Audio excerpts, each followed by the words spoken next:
ni ba kana son wani ya zo ya ce zai beli ba ka nuna masa matsayin doka ke in toshe shi gaba daya wallahi Allah. To mai girma kwamishina, yanzu maganar da kake kana so ka kore zargin da ake waɗansu daga cikin jami'anku na ƙoƙarin haɗa kai da gwamnati mai mulkin jiha ko ta ƙasa wajen shirya magudin zaɓe tun daga yakin neman zaɓe. Magudin zaɓe ya ina dawa. Wai a jihar Kano. A jihar Kano dawa. Tsakanin gwamnati da CP Muhammad Wakili. Wa ne ban da je ma na ga gwamna. Ban gan shi ba. Tun da na zo ban gan shi ba sai jiya da za mu yi security meeting. Gaba ɗaya. Kai ɗan jarida ne je ka tambaye shi ko ya ga CP. A'a haba Alhaji. Ba za a yi wannan da kai ba. Wai ba ku gane ba ne kam. Ba ku gane wai shi aiki amana ne ba.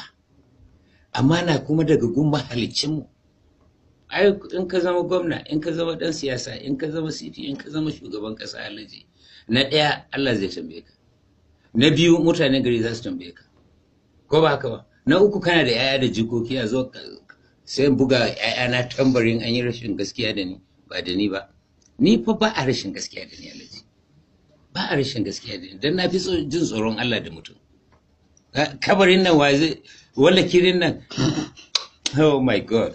Anyway, ba wanda ya taɓa nema na don in yi rashin gaskiya.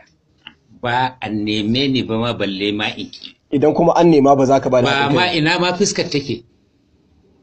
Ba sai an ga fuska ba. Kai ka ga fuskan da za a ce min za a yi min